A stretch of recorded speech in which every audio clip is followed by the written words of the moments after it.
Perang antara Rusia dan Ukraina masih terus berkecamuk sampai hari ini, Selasa, tanggal 3 Agustus tahun 2022 atau sudah memasuki hari ke-160 invasi.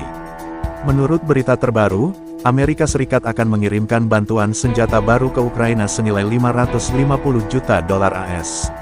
Seperti dilaporkan The Guardian, bantuan senjata itu berupa peluncur roket dan senjata artileri. Selain itu, Menteri Pertahanan Ukraina mengatakan, negaranya mendapat 4 sistem roket artileri mobilitas tinggi buatan AS.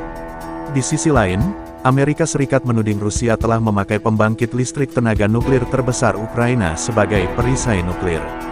Menteri Luar Negeri AS Antony Blinken mengatakan negaranya sangat prihatin karena Rusia menggunakan pabrik pembangkit listrik tenaga nuklir itu sebagai pangkalan militer.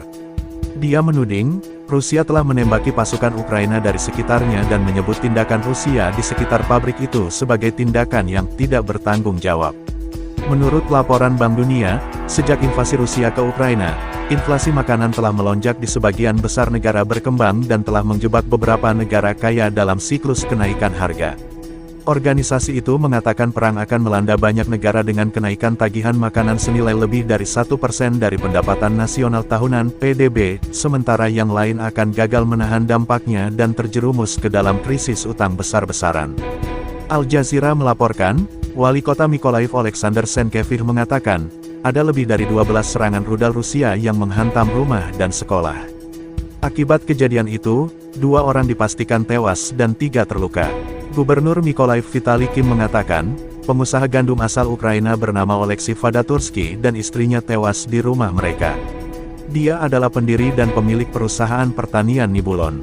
Seorang penasihat kepresidenan, Mihailo Podolyak, mengatakan Vadatursky memang menjadi target, dan kematiannya bukan kecelakaan, tetapi pembunuhan berencana yang dipikirkan dengan matang dan terorganisir. Gubernur Kota Pelabuhan Crimea, Mikhail Rasfusayev mengatakan 5 anggota staf Angkatan Laut Rusia terluka dalam ledakan di Sevastopol setelah sebuah pesawat tak berawak yang diduga terbang ke halaman armada Laut Hitam Rusia.